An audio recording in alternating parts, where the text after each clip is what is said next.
ಶುದ್ಧೀಕರಣ ಘಟಕ ಮಾಡ್ಬೇಕಂತಿದ್ದೀರಲ್ಲ, ಆ ಶುದ್ಧೀಕರಣ ಘಟಕದಲ್ಲಿ 35% ಮಾತ್ರ ಶುದ್ಧೀಕರಣ ನೀರು ಬರುತ್ತೆ. ಇನ್ನು 65% ನೀರು ತಾಜ್ಯ ನೀರಾಗುತ್ತೆ. ಆ ತಾಜ್ಯ ನೀರನ್ನು ಕೂಡ ನಮಗೆ ವ್ಯವಸಾಯಕ್ಕೆ ಬಿಡಬೇಕಂತ ತಮಗೆ ಹಲವಾರು ಬಾರಿ ಮನವಿ ಮಾಡಿದ್ದೀವಿ. ಅದರಲ್ಲಿ ಬರ್ತಕ್ಕಂಥ ನೀರನ್ನೆಲ್ಲ ಶೇಖರಣೆ ಮಾಡ್ತೀನಿ, ಅದರಲ್ಲಿ ಅರ್ಧದಷ್ಟನ್ನು ನಾನು ತಗೊಂಡೋಗ್ತೀನಿ ಅಂತ ಹೇಳ್ತಾ ಇದ್ರೆ ಮಾನ್ಯರೇ, ನಮಗೆ ಅದರಲ್ಲಿ ಒಪ್ಪಿಗೆ ಇದೆ. ಯಾಕಂತ ಹೇಳಿದ್ರೆ ನಮ್ಮ ಹುಡುಗರು ಕೂಡ ಇಲ್ಲಿ ಶಾಲೆಯಲ್ಲಿ ಓದ್ತಾ ಇದ್ದಾರೆ. ಹಲವಾರು ಜನ ಇವತ್ತು ಹಳ್ಳಿಗಳಿಂದ ನಗರಕ್ಕೆ ಬರ್ತಾ ಇದ್ದಾರೆ ಹಲವಾರು ಕೆಲಸಗಳಿಗೆ. ಅದಕ್ಕೋಸ್ಕರ ನಮಗೂ ನೀರು ಕುಡಿಯಬೇಕಾಗಿದೆ, ನಮಗೂ ಬೇಕಾಗುತ್ತೆ. ಅದಕ್ಕೋಸ್ಕರ ಆ ಅರ್ಧದಷ್ಟು ನೀರನ್ನ ಈ ಕರೆ ಖಾಲಿ ಮಾಡಬೇಕು, ಹೂಳೆತ್ತಬೇಕು. ಸುಮಾರು 19 ಅಡಿ ಹೂಳು ತುಂಬಿದೆ. ಆ ಹೂಳು ತುಂಬಿರ್ತಕ್ಕಂಥದ್ದನ್ನ ಇರಿಗೇಷನ್ ಡಿಪಾರ್ಟ್ಮೆಂಟ್ ಅವರು ಕೂಡ ನಿಮ್ಗೆ ಒಂದು ದಾಖಲೆ ಕೊಟ್ಟಿದ್ದಾರೆ. ಆ ದಾಖಲೆ ಪರಿಶೀಲನೆ ಮಾಡಬೇಕು, ಇರ್ತಕ್ಕಂಥ ನೀರು ಖಾಲಿ ಮಾಡಬೇಕು, ಹೂಳೆತ್ತಬೇಕು, ತೂಗುಳು ರಿಪೇರಿ ಮಾಡಬೇಕು, ನಿಮ್ಮ ಇತರೊಳಗೆ ನೀರು ತುಂಬಿಸ್ಕೊಳ್ಳಿ. ಅದರಲ್ಲಿ ಬಿಡ್ತಕ್ಕಂಥ ಅರ್ಧದಷ್ಟು ನೀರನ್ನ ನಮಗೆ ಕುಡಿಲಿಕ್ಕೆ ಅವಶ್ಯಕತೆ ಇಲ್ಲ, ನಮಗೆ ಬೇಕಿಲ್ಲ. ಆ ನೀರನ್ನ ನೀವು ಕಡ್ಡಾಯವಾಗಿ ನಾವು ಕೃಷಿ ಚಟುವಟಿಕೆ ಬಿಡಬೇಕಂತ ಹೇಳ್ಬಿಟ್ಟು ನೀವು ಸರ್ಕಾರಿ ಸುತ್ತೋಲೆ ಮಾಡಬೇಕು. ಎರಡನೇ ಧಿಕ್ಕಾರ ಧಿಕ್ಕಾರ, ನಾವು ಧಿಕ್ಕಾರ ಆಗ್ತಾ ಇರೋದು ನಮ್ಮ ಶಾಸಕರಿಗೆ ಮತ್ತು ನಮ್ಮ ಸರ್ಕಾರಕ್ಕೆ ಕೇಳ್ಬೇಕು. ಆ ತರ ಧಿಕ್ಕಾರ ಆಗ್ಬೇಕು. ಧಿಕ್ಕಾರ ಧಿಕ್ಕಾರ, ರೈತ ವಿರೋಧಿ ಶಾಸಕರಿಗೆ, ರೈತ ವಿರೋಧಿ ಶಾಸಕರಿಗೆ. ನಮ್ಮ ಕೆರೆ, ನಮ್ಮ ಕೆರೆ, ನಮ್ಮ ನೀರು, ನಮ್ಮ ನೀರು.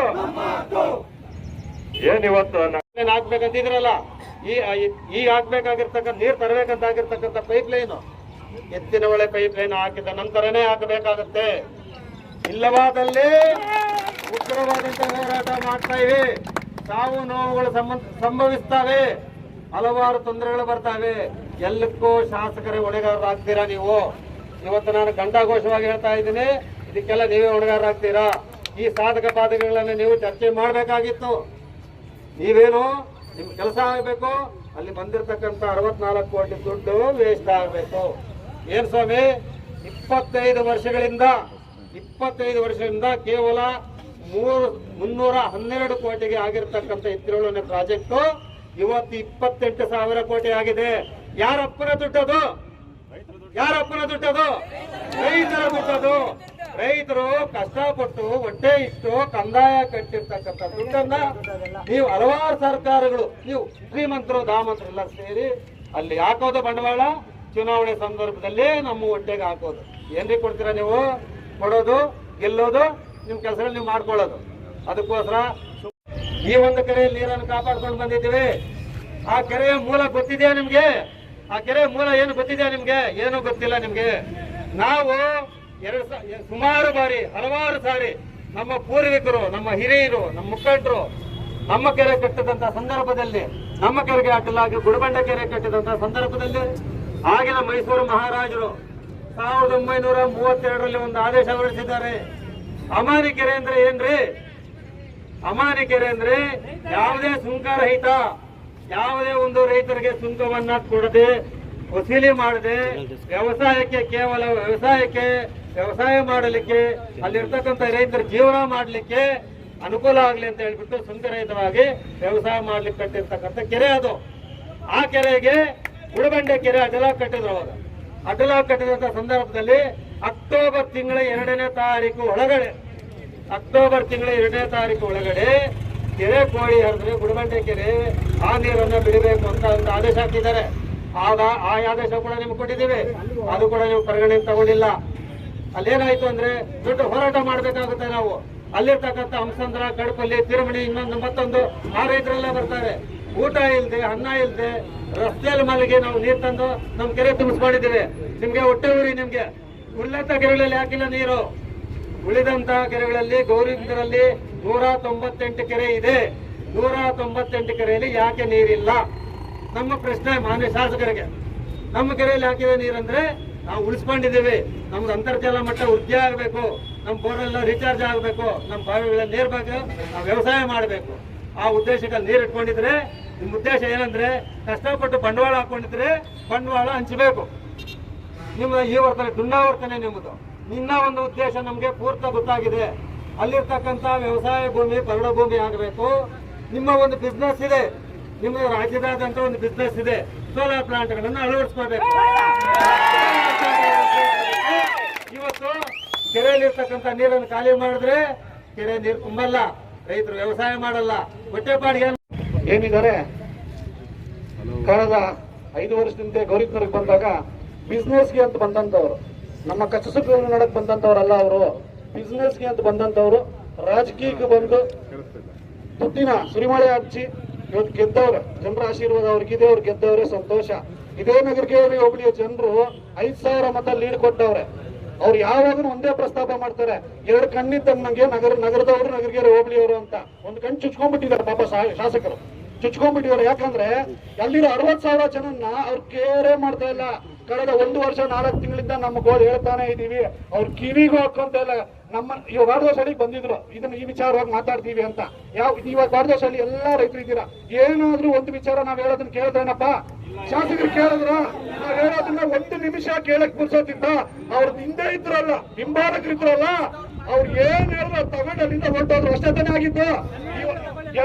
ಎಲ್ಲ ಅಧಿಕಾರಿಗಳು ಎಲ್ಲರಿಗೂ ನಾವು ಇವತ್ತೊಂದು ಕ್ಲಾರಿಟಿ ಕೊಡಬೇಕಾಗಿದೆ, ಕೊಡ್ತಾ ಇದೀವಿ ಸರ್. ನೀವು ಕೇಳ್ತಾ ಇರೋದೇನು?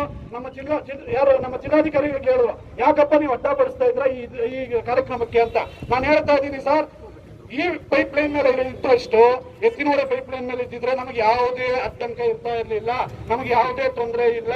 ನೀವು ಏನು 66 ಕೋಟಿ ಹಾಕ್ಸಿದಿರಲ್ಲ, ಅದನ್ನ ಯಾರನ್ನ ಎಲ್ಲಿಂದ ಫಂಡ್ ತಂದಿರೋ ಅದನ್ನ ಅಲ್ಲಿ ಮಾತಾಡ್ಬಿಟ್ಟು ಫಸ್ಟ್ ಆ ಕೆರೆಗೆ ಈ ಕೆರೆನ ಎತ್ತಿನೋಡೆ ಪ್ರಾಜೆಕ್ಟ್ ಸೇರ್ಸೋಣ ಅಂತ ನೀವು ಸೇರ್ಸಿದ್ರೆ ನಮ್ಗೆ ಯಾವುದೇ ಆತಂಕ ಇಲ್ಲ ಸರ್. ಇವತ್ತು ರೈತರಿಗೆ ಏನಕ್ಕೆ ಆತಂಕ ಆಗಿದೆ ಅಂದ್ರೆ, ಏಕಾಏಕಿ ನೀವು ಯಾರನ್ನು ಪ್ರಸ್ತಾಪ ಮಾಡ್ತೀರಾ DPR ಮಾಡಿದ್ರೆ, ಯಾರನ್ನು ಆ ಭಾಗದಲ್ಲಿರೋ ರೈತರು ಮಾತಾಡಿದಿರ DPR ಮಾಡ್ಬಿಟ್ಟು ಅನೌನ್ಸ್ ಮಾಡ್ಬಿಟ್ರೆ ನಗರಸಭೆಯಲ್ಲಿ ನಿಂತ್ಕೊಂಡು ಸರ್ಕಾರ ನಾವು ನಿಲ್ಸಿರೋ ತಾನೇ ಸರ್ಕಾರ ಅದು. ನಾವಿಲ್ಲಾಂದ್ರೆ ಯಾವ ಸರ್ಕಾರ? ರೈತರಿಗಾದ್ರೆ ಯಾವ ಸರ್ಕಾರ? ಧೋರಣೆ ಮಾಡ್ತಾ ಇದೀವಿ ಇವತ್ತು ನಮ್ಮ ಮೇಲೆ ಕೂತ್ಕೊಂಡ್ರೆ. ಎತ್ನಾಡಿ ಏನೋ ನಾನು ಮಾಡ್ತೀನಿ, ಯಾವ ಸರ್ ನಿಮ್ ಧೋರಣೆ? ಎಲ್ಲಿಂದ ನೀವು ಬಂದಿರೋದು? ನಾವು ಸತ್ರ ನಮ್ಮನ್ನ ಇಲ್ಲಿ ಉಳಿಸ್ತಾರೆ, ಇದೇ ಮಂಡಲ ಮಾಡೋದು, ನಿಮ್ಮನ್ನ ಉಳಿಸ್ತಾರೆ, ನಿಮ್ಮನ್ನ ಉಳೋದಲ್ಲಿ ಬರೀತಾರಲ್ಲ.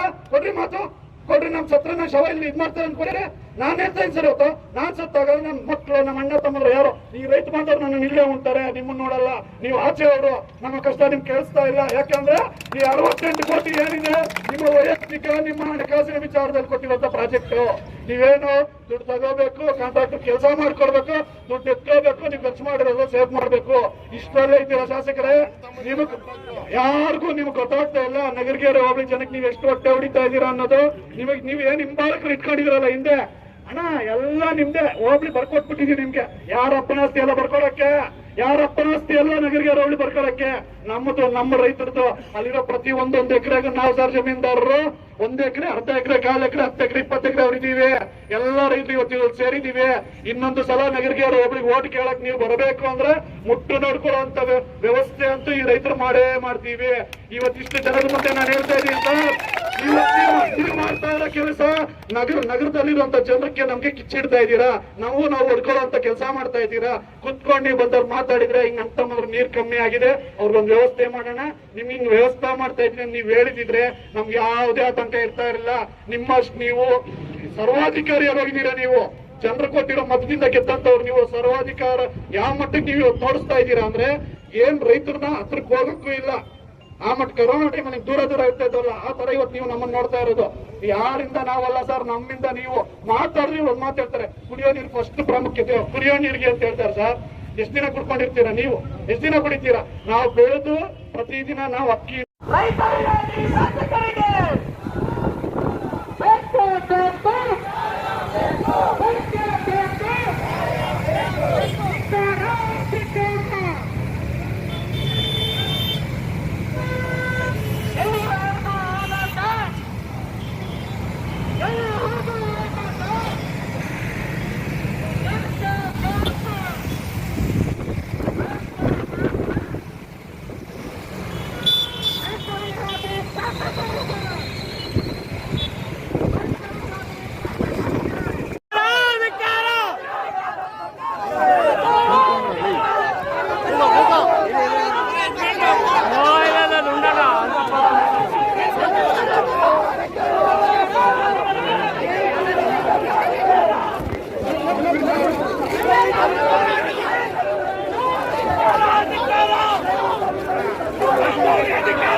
ರೈತ